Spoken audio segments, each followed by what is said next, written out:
Hello, my name is Ernestine Velez. I am my teen director in our final film opening, and this is my CCR number 1. Moving on to my first question, which is, how does your product use or challenge conventions, and how does it represent social groups or issues? For the neighbor scene, I used low-key lighting and heavy shadows for when the girls were at the neighbor's door. By keeping the neighbor's face partially in the dark, I was using the mysterious stranger convention. It makes the audience instinctively distrust him and builds immediate tension. My favorite part of the whole film was the color grading. In this clip, we changed the natural living room lighting to a red lighting during the blackout. In media, red is a semiotic signifier for danger or blood. It's a visual clue that the safe house has been compromised. I used a mix of sounds to build up the mood.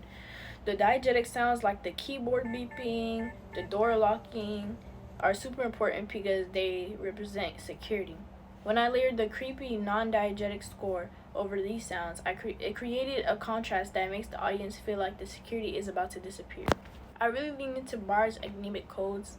I don't know if I'm saying it right, but I used it to hook the viewers by mentioning a friend that passed away, which was her name was Heather. We used the codes by introducing the candles.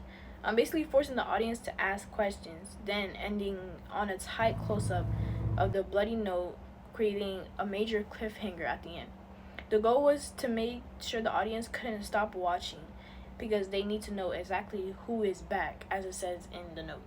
When it comes down to representation, I wanted to show my own social group, which is modern-day teenage girls, in a way that felt real and not like how they perceive teenage girls in movies nowadays. I use missing scenes like the pajamas and the girls talking about their moms working late.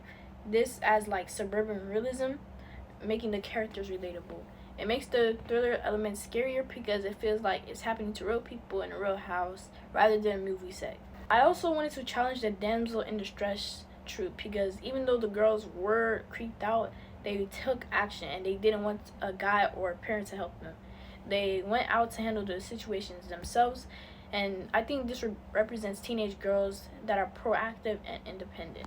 To include having a diverse cast was an intentional choice. I want to show that the thriller genre belongs to everyone, and by centering the story on diverse leads, I'm providing representation that we don't always see in mainstream horror/thrillers. By the end of the opening, I think that I successfully balanced the creepy thriller conventions with a very grounded, authentic representation of my peers. Using deliberate choices in lighting, camera angles, and character vibes helped me turn a simple sleepover into a high-stakes mystery. Thank you for watching, and I hope that I answered the questions correctly. Bye.